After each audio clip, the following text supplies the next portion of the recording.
Doctor Nitish Dubey ji और यहाँ उपस्थित होम्योपैथ जगत से जुड़े सभी चिकित्सकगण, अधिकारीगण और सभागार में उपस्थित अन्य महानुभाव,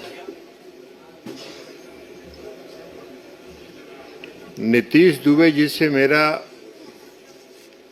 रिश्ता और संबंध जब ये छात्र जीवन में थे तब से है। जब ये होम्योपैथिक की पढ़ाई कर रहे थे उस समय से इनसे मेरा संबंध है। जब पहली बार हम मुंगेर लोकसभा से चुनाव लड़ने के लिए 2009 में गए थे तो 2009 से आज तक वो हमारे साथ जुड़े रहे हैं और एक परिवार के सदस्य के रूप में जुड़े रहे। और नीतीश दुबे जी की ही प्रेरणा है कि हम आजकल एलोपैथ दवाई कम खाते हैं, होम्योपैथ दवाई ज्यादा खाते हैं। और हमारे डॉक्टर भी नीतीश दुबे जी ही हैं। पेशेंट के रूप में हम इनके यहाँ जाते नहीं हैं, फोन से इनको हम अपना लक्षण बता देते हैं और ये दवा हमारे यहाँ भेज देते हैं। तो ये मेरा इनसे रिश्ता है। हम उनको बधाई देते हैं इस बात के लिए कि होम्योपैथिक चिकित्सा पद्धति को विश्व के मानक पर लाने के लिए इन्होंने कई महत्वपूर्ण प्रयास किए। मुझको याद है पिछले साल इन्होंने दुबई में एक सम्मेलन किया था। हमसे भी बहुत आग्रह इन्होंने किया था कि उस दुबई के सम्मेलन में आप आइए। हम नहीं जा पाए थे। इनके आग्रह पर हमने अपना वीडियो संदेश इनको भेजा था और अब ये कुछ दिन पहले हमको बता रहे थे कि जर्मनी में अगला सम्मेलन ये करने जा रहे हैं। तो हम नीतीश दुबे जी को बधाई देते हैं इस बात के लिए कि होम्योपैथिक चिकित्सा पद्धति को इन्होंने पूरे दुनिया में एक चर्चा का विषय लाने का सार्थक प्रयास इन्होंने किया है। हम उसके लिए इनको बधाई देते हैं।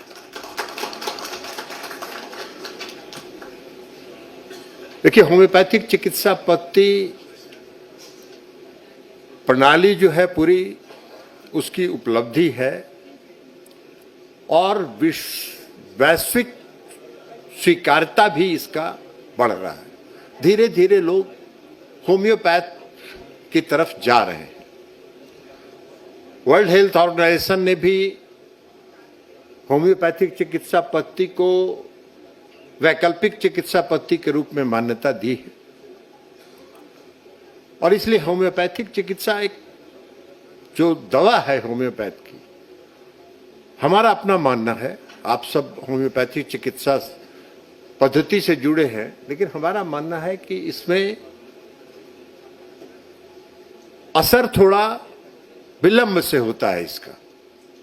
अगर रोग की सही पहचान हो जाए और जिसको डायग्नोसिस कहते हैं, अगर डायग्नोसिस सही हो जाए तो जो होम्योपैथिक दवा है वो थोड़ा देर से असर करता है, लेकिन वो अस्थाई असर करता है और परमानेंट इलाज वो होता है। चूंकि हमको बहुत पहले बचपन में जब हम इस कॉलेज में पढ़ते थे उस समय और 74 का छात्र आंदोलन हुआ था, उस छात्र आंदोलन में हम सब लोग थे। तो उस समय हमारा जब पढ़ते थे तो हमारे यहाँ वाट्स, जिसको हम लोग आइला देहात में कहते हैं, बहुत मेरे शरीर में हो जाया करता था। और होम्योपैथिक दवा खाने के बाद ये 74-75 की बात हम बता रहे हैं, 75-76 की, वो जो समाप्त हुआ वो आज तक फिर लौट के वापस नहीं आया। इसलिए हमने कहा कि यह स्थायी समाधान करता है। ये हम अपने अनुभव के आधार पर कर रहे हैं और इसलिए हमारा होम्योपैथिक चिकित्सा दवा के प्रति मेरा लगाव बढ़ा है। अब आयुर्वेद जो है, आयुर्वेद के ही सिद्धांत पर होम्योपैथ है, तो इसलिए होम्योपैथिक चिकित्सा को बढ़ावा देने के लिए जो भी प्रयास किया जा रहा है, हम उसके प्रशंसक रहे हैं और नीतीश दुबे जी को हम इसके लिए लगातार प्रोत्साहित करते रहे हैं कि आप जो काम कर रहे हैं वो करिए, लेकिन हम इनको बराबर कहते हैं कि खर्चा कम किया कीजिए, लेकिन ये खर्चा करने में माहिर रहते हैं, खर्चा ये पूरा हिसाब से करते हैं। अब आज इस देश में भी जो होम्योपैथिक चिकित्सक की जो भरमार है, काफ़ी बड़ी संख्या में होम्योपैथिक चिकित्सक हैं जो चिकित्सा लोगों को सुविधा उपलब्ध करा रहे हैं। तो ये चिकित्सा तो एक तो सस्ता भी है, सस्ता है, सुलभ है और अस्थाई है। ये तीनों गुण इस होम्योपैथिक चिकित्सा के साथ है। तो इसलिए होम्योपैथिक चिकित्सा को बढ़ाने के लिए जो भी प्रयास नीतीश दुबे जी कर रहे हैं, हम उसका समर्थन करते हैं, हम उसकी प्रशंसा करते हैं। अब हम जिस विभाग के मंत्री हैं उसमें भी हमको बताया गया कि जो पशु है, अब जो पशु के विभिन्न बीमारियों के लिए भी होम्योपैथिक पद्धति में दवाएं विकसित हो रही हैं। तो ये बहुत अच्छी चीज है, इसलिए कि जो पशु हैं वो हमारी ग्रामीण अर्थव्यवस्था का एक बहुत बड़ा आधार है। और जो पशुपालन के साथ जुड़े हैं उसमें अधिकांश मध्यम, लघु और गरीब किसान हैं।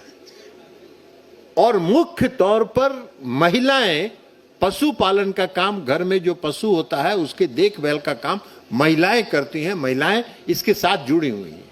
तो आज अगर पशु के बीमारी में अगर होम्योपैथिक चिकित्सा का कोई रिसर्च है और वो सक्सेसफुल हुआ है और उस पर वो कारगर हो रहा है, तो ये बहुत बड़ा कंट्रीब्यूशन होगा इस देश के अर्थव्यवस्था को विकसित करने में। तो इसलिए आप लोग भी हैं, दवा की कंपनी भी है, रिसर्चर्स भी हैं होम्योपैथ के, हम उनसे भी, रिसर्चर से भी आग्रह करेंगे, जो उसके शोध करता है हम उनसे भी आग्रह करेंगे कि आप पशु पर जो होम्योपैथिक है उसका थोड़ा रिसर्च करिए और रिसर्च करके उसको सस्ते और सुलभ दर पर ग्रामीण लोगों को भी उपलब्ध कराइए, ताकि उस बीमारी से और उसकी अर्थव्यवस्था से वो लोग जुड़ सके। इसके अलावा कोई हम एक्सपर्ट तो है नहीं और न होम्योपैथिक डॉक्टर हैं, तो इसलिए बाकी आप लोगों का यह सम्मेलन है, यह तो नीतीश दुबे जी का प्रेम था, आग्रह था, और हम छोटे भाई हैं, हमारे छोटे भाई के रूप में हम उनको मानते हैं कि उनका यह आदेश था। तो इसलिए आज हम यहाँ उपस्थित हो गए और इसलिए आप सबों को, जिन्होंने, जो भी लोग आज जिनको पुरस्कार मिला है होम्योपैथिक चिकित्सा पद्धति में, हम उन सबको बधाई देते हैं, हम उनको शुभकामना देते हैं। और आप सभी जो यहाँ आए हैं, जिनको नहीं भी मिला है वो सभी आए हैं, सबको हम शुभकामना देते हैं और हम आपसे आग्रह करेंगे कि आइए सब लोग मिलकर होम्योपैथिक चिकित्सा को पूरे दुनिया में फैलाने का काम करिए।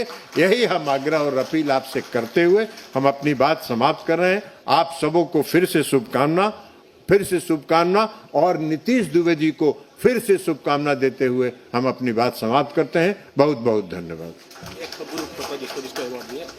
और भी ज्यादा प्रेरणा की ऊर्जा बढ़ती चली जा रही है हर एक संबोधन के साथ। हमारे जनप्रतिनिधि, हम सब जानते हैं कितनी व्यस्तता होती है और एक केंद्रीय मंत्रालय को संभालते हुए